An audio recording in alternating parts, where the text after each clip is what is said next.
सबसे पहला रावण हमारे अंदर है काम विकार। आज काम विकार के वश होने के कारण ही ये विश्व नर्क बन गया है। आज काम विकार ही मनुष्य को मनुष्य से खूंखार जानवर के समान बना दिया है।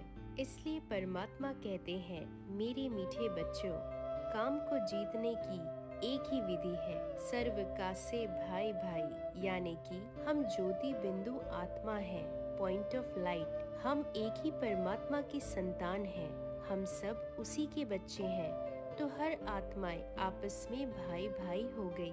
इसलिए कहते भी हैं, हिंदू मुस्लिम सिख ईसाई आपस में है सब भाई भाई। जब हम सोल कॉन्शियस होंगे, आत्मा की दृष्टि से सबको देखेंगे, तो कभी भी किसी भी आत्मा की तरफ हमारी बुरी नजर दृष्टि नहीं जाएगी।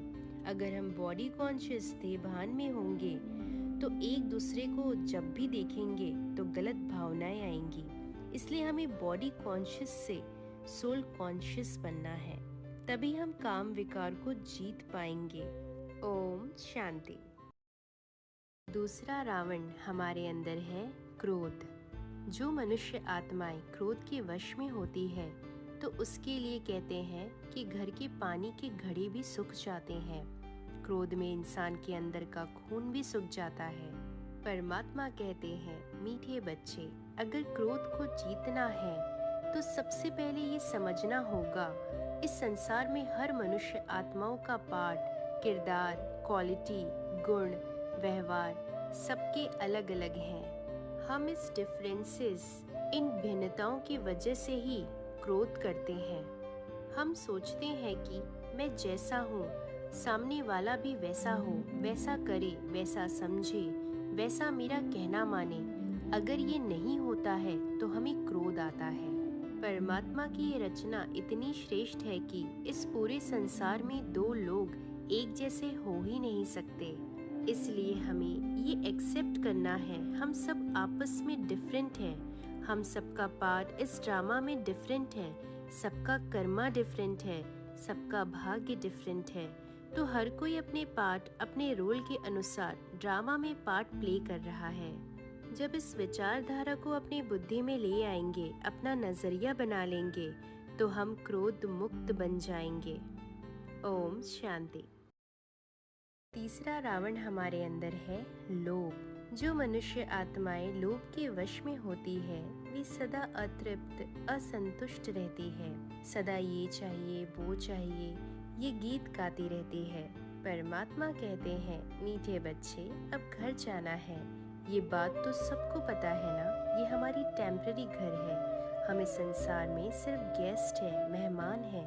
कभी भी अचानक हमें अपने इस देह, बॉडी को छोड़ अपने पिता यानी कि परमात्मा के घर जाना होगा। तो फिर लोभ करके, सामान जोड़ के, धन इकट्ठा करके क्या फायदा? ये सब तो विनाशी चीजें हैं। हम तो अपना ये शरीर अर्थात अपनी बॉडी तक नहीं ले जा सकते, तो फिर लोभ क्यों करना? हमें तो अविनाशी कमाई करनी चाहिए, जो हमारे मरने के बाद भी हमारे साथ जाए, जैसे दुआएं, नेकियां, अच्छे व श्रेष्ठ कर्म।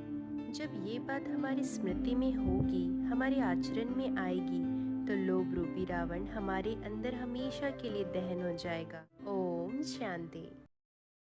चौथा रावण हमारे अंदर है मोह। मनुष्य आत्माएं मोह के वश होकर केवल दुख ही पाती है। मोह मनुष्यों को परवश कर देता है, डिपेंडेबल बना देता है। चाहे फिर वो कोई व्यक्ति हो या कोई वस्तु, उसकी सोचने, समझने व निर्णय करने की शक्ति को भी वो खत्म कर देता है, क्योंकि वो दूसरों के वश में है। मोह की तारे बहुत महीन है, पर उससे मिलने वाला दर्द असहनीय है। परमात्मा कहते हैं, मीठे बच्चों, सदा स्मृति में रखो कि करन करावनहार मेरे से करा रहा है। ये सब उसकी ही देन है। चाहे वो वस्तु हो, वैभव हो, धन संपत्ति हो, मान शान हो, परिवार हो, सब कुछ उसने दिया है। मैं सिर्फ निमित्त मात्र हूँ, ट्रस्टी हूँ। तो फिर मोह हमारे अंदर ठहर नहीं सकेगा। ओम शांति।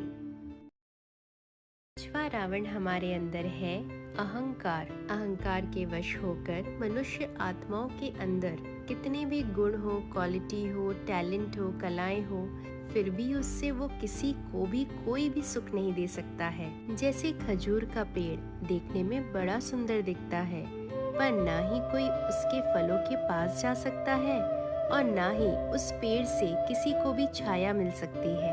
परमात्मा कहते हैं, मीठे बच्चे निरअहंकारी बनो। हमें बॉडी कॉन्शियस से सोल कॉन्शियस बनना ही है। हमें इस अहम और वहम से निकलना ही पड़ेगा कि ये मैंने किया, मैंने बनाया, ये मेरा है, ये मेरी वजह से है। ये मैं और मेरा का गीत गाना हमें बंद करना पड़ेगा। याद रखे, न कुछ हमारा यहाँ था, न हमने यहाँ कुछ लाया है, ना ही बनाया है, और ना ही यहाँ से हम कुछ ले जा पाएंगे। तो जो कुछ है उस परमात्मा का दिया हुआ है, चाहे वो हमारा टैलेंट हो, घर परिवार हो, पद हो, पोजीशन हो, सब कुछ उसका है। वो मालिक है, हम नहीं। जब हम इस विचारधारा को अपनी बुद्धि में लाएंगे, तभी हम अपने अंदर के रावण को जला पाएंगे। ओम शांति।